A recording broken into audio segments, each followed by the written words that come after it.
Mesdames et messieurs, bonjour à tous et bienvenue dans cette nouvelle édition du journal de CCTV français en direct de Beijing.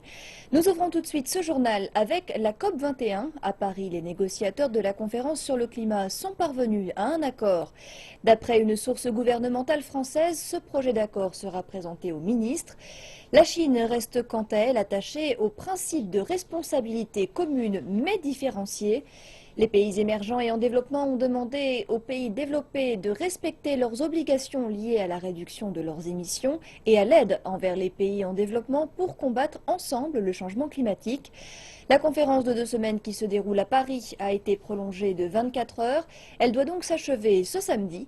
Les dirigeants de la planète tentent d'obtenir un traité juridiquement contraignant sur la baisse des émissions. Il s'agit de leur dernière tentative après l'échec des pourparlers de Copenhague en 2009. Environnement à présent. 7 mois se sont écoulés depuis que la Chine a commencé la construction du premier réacteur de démonstration dans le cadre de sa propre technologie nucléaire de troisième génération. Le projet Hualong 1 dans la province chinoise du Fujian fait partie des efforts visant à parer aux coupures de courant et réduire les émissions de gaz à effet de serre. Il s'agit d'une marque fabriquée en Chine. Le Hualong 1, ces réacteurs nucléaires de troisième génération, excelle en comparaison de ses prédécesseurs.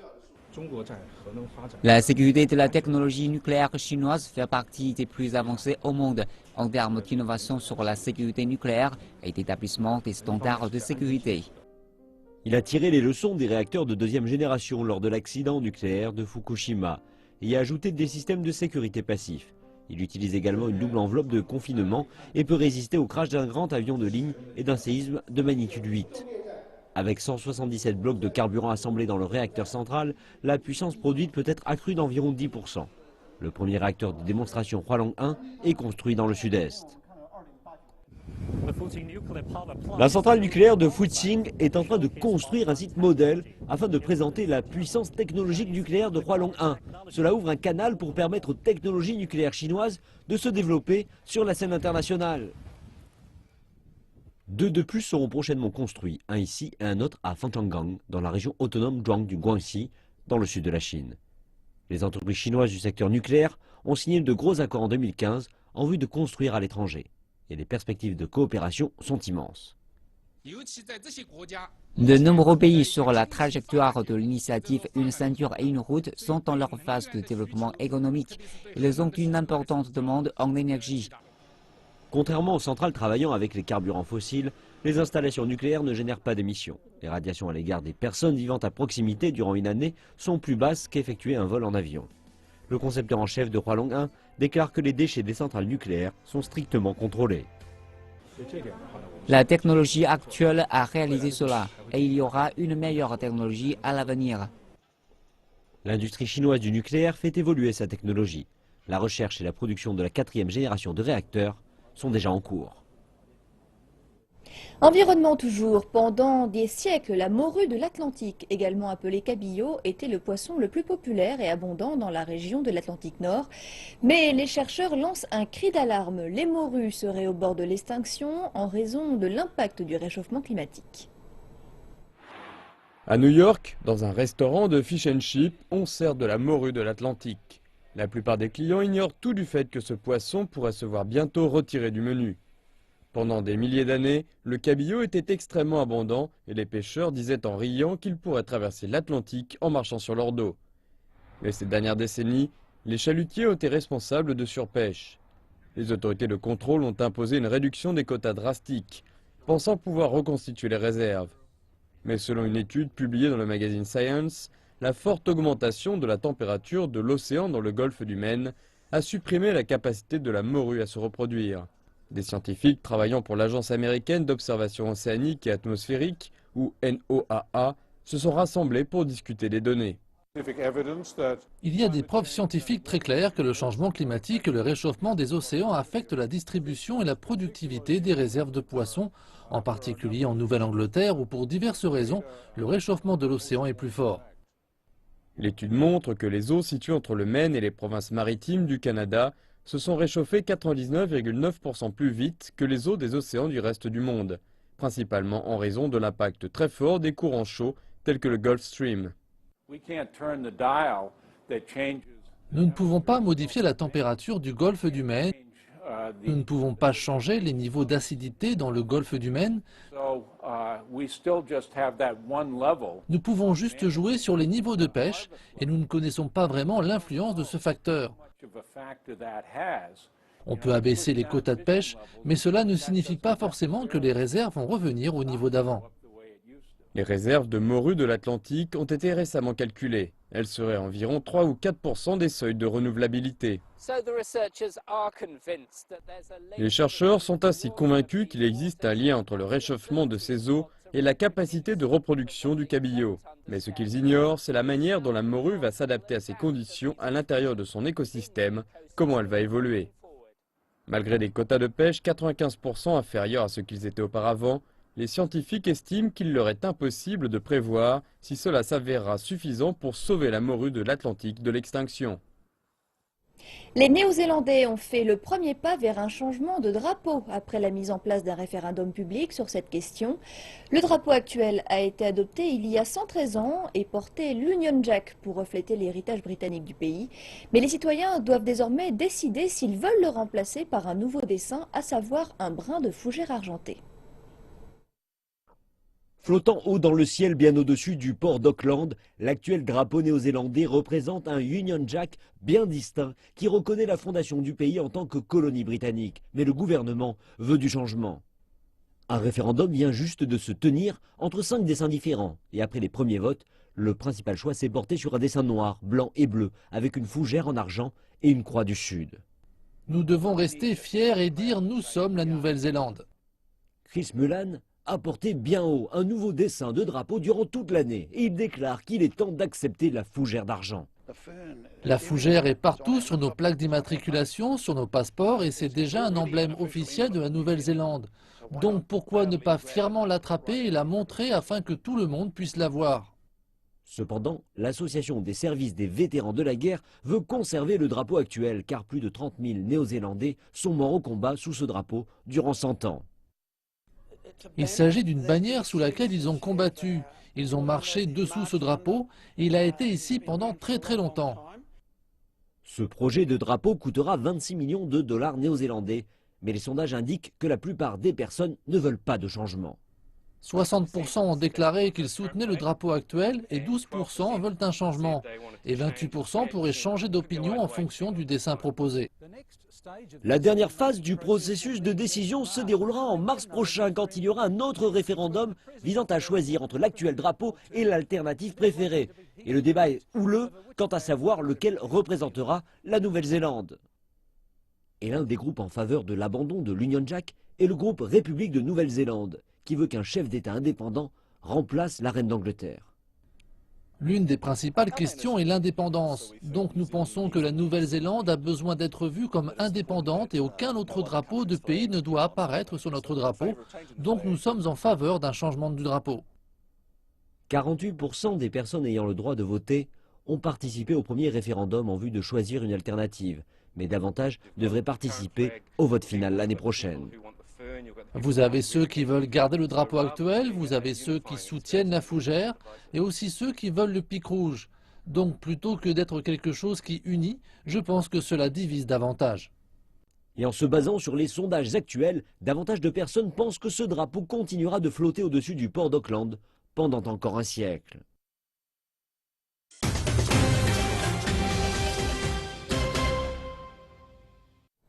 En Chine, l'entrepreneuriat est favorisé et pas seulement dans les villes. Nos équipes ont filmé un programme de formation agricole et de cours de start-up Internet. Ce programme est dispensé à plusieurs milliers de jeunes des zones rurales de la province du Liaoning. Âgé de 28 ans, Jiang Tingen a découvert le domaine professionnel qui lui correspond le mieux, à savoir la vente en ligne de spécialités locales telles que le riz et les crêpes chinois. Il y a quelques années, il débutait une carrière de vendeur. À l'heure actuelle, sa boutique hébergée sur le site internet Taobao, la version chinoise de eBay, compte 12 employés, 2 entrepôts et des commandes qui s'accumulent. Je pense que dans le cas du commerce en ligne, plus le produit est unique et plus il plaira aux acheteurs.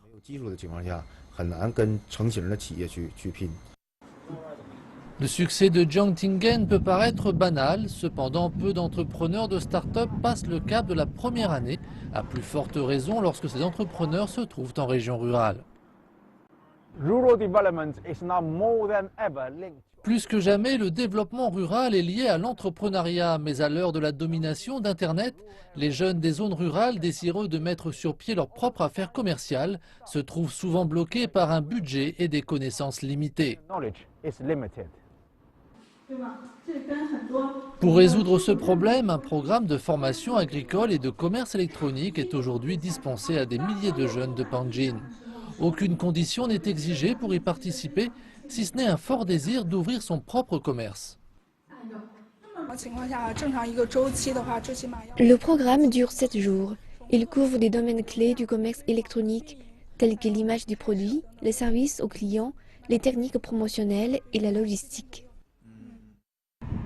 Ce programme a aidé de jeunes entrepreneurs à obtenir les compétences et la connaissance dont ils ont besoin. Cependant, le manque de capital risque de contrarier leurs ambitions. Le gouvernement local a donc proposé plusieurs moyens de les motiver, dont des espaces de bureaux gratuits. Il a aussi ouvert un site internet, lieu de rencontre des investisseurs et des nouvelles entreprises. D'ailleurs, le programme de l'année prochaine sera encore mieux adapté. Le programme futur sera divisé en 4 parties. Chacune d'entre elles est dédiée à un groupe particulier de jeunes. Une partie pour ceux qui ne sont pas certains de devenir entrepreneurs, une autre pour ceux qui souhaitent devenir entrepreneurs, la troisième pour ceux qui viennent de commencer dans l'entrepreneuriat et enfin une dernière pour ceux qui exercent déjà mais qui veulent se développer.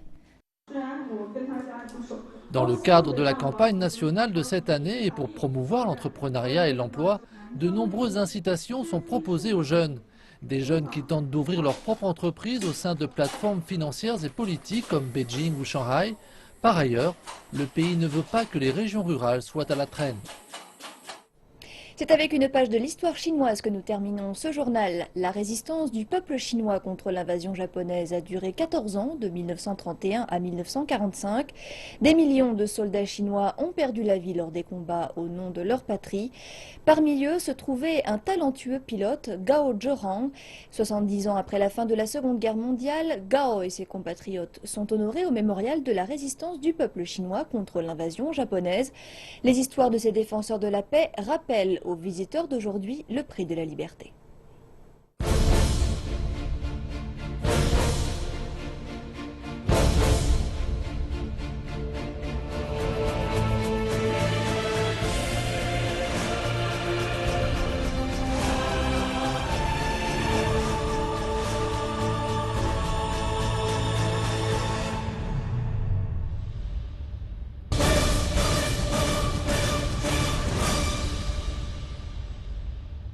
Né en 1907 dans la province du Liaoning dans le nord de la Chine, il s'appelait Gao Mingjiu à sa naissance.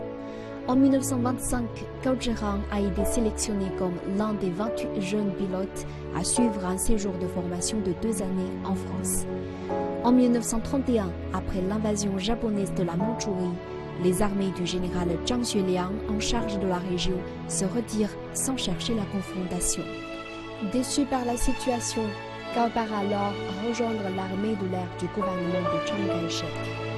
En 1935, après une année de formation et d'études des avions en Italie, il a refusé l'invitation de Benito Mussolini de rester dans le pays, déclarant « Je ne veux qu'être un soldat chinois ». Il est rentré en Chine et a formé beaucoup de jeunes pilotes chinois. Le 7 juillet 1937, l'incident du pont Marco Polo fut l'élément déclencheur de la Seconde Guerre sino-japonaise. 4 mois plus tard, le talentueux pilote Gao Zhorang perd sa vie lors d'un combat aérien à l'âge de 30 ans. Le 14 août 1937, malgré la faiblesse de la force aérienne et la politique de non-résistance du gouvernement, Gao a insisté pour combattre les forces aériennes japonaises et fut le premier à abattre un avion de combat japonais. Malheureusement, il perd la vie lors d'un raid japonais le 21 novembre à seulement 30 ans. 78 ans après, sa photo et certaines de ses affaires se trouvent dans le mémorial de la résistance du peuple chinois contre l'agression japonaise, aux côtés de celles de ses camarades, y compris les 1520 dirigeants de régiments ou supérieurs. Il fut l'un des rares à cette époque à partir étudier à l'étranger. Pendant la guerre contre l'invasion japonaise, peu de soldats sont allés comme Gao Zhihan à l'étranger pour des études des technologies avancées. Ils étaient principalement divisés en deux parties. D'un côté, les hauts dirigeants militaires comme Chiang Kai-shek qui sont partis au Japon et pour y suivre des études dans les écoles militaires. De l'autre, ce sont les dirigeants de l'armée de l'air, de la marine ou des forces spéciales. Par exemple, Gao Zhihan, eux sont allés en Allemagne, en Grande-Bretagne ou aux États-Unis pour étudier des technologies avancées. Mais Gao Zhihan était-il différent de ses compatriotes? Non, pas vraiment. Comme beaucoup, il fait partie de ces trop nombreux jeunes hommes qui ont perdu la vie au combat au nom de la patrie.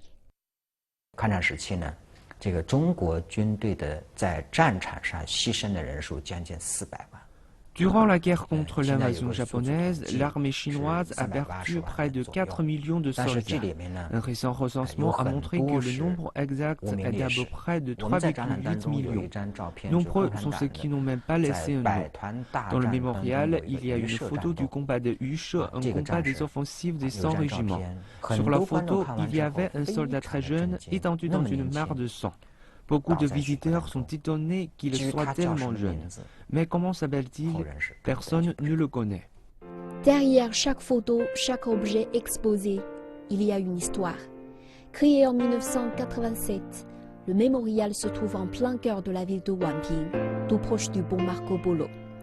Des photos, des peintures, des sculptures et des objets anciens sont exposés dans les 6000 m² du site et jusqu'à présent ont accueilli plus de 20 millions de visiteurs, de très jeunes aux personnes âgées, des Chinois et des étrangers. Beaucoup de visiteurs se disent très touchés par les histoires des héros qu'ils ne connaissent guère. Je trouve que la guerre est très cruelle. Je suis très touchée. Je pense que c'est grâce à eux que nous avons une vie heureuse comme celle d'aujourd'hui. Et nous devons chérir la vie. Cette année marque le 70e anniversaire de notre victoire contre l'invasion japonaise. Donc nous voulions amener notre enfant ici en visite et lui demander de retenir l'histoire pour bâtir une Chine plus forte et réaliser notre rêve chinois. 2 heures de visite ne sont pas suffisantes pour connaître toutes les histoires de ces défenseurs de la nation. Leurs histoires individuelles seront sans doute oubliées, mais ils nous laissent la paix et la stabilité pour lesquelles ils se sont battus et que nous devons chérir.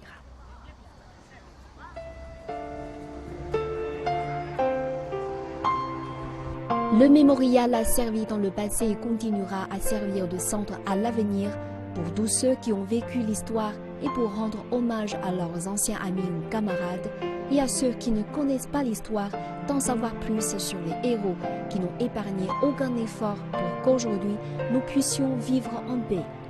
Ceux qui ne devraient pas être oubliés et qu'ils ne sont pas seulement des héros du peuple chinois, mais aussi ceux du monde.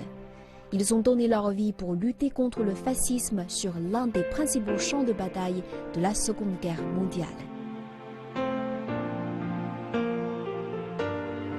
Ce journal est maintenant terminé. Merci de l'avoir suivi. Prochain journal dans 1 heure et demie. Excellente suite de programme sur CCTV Français.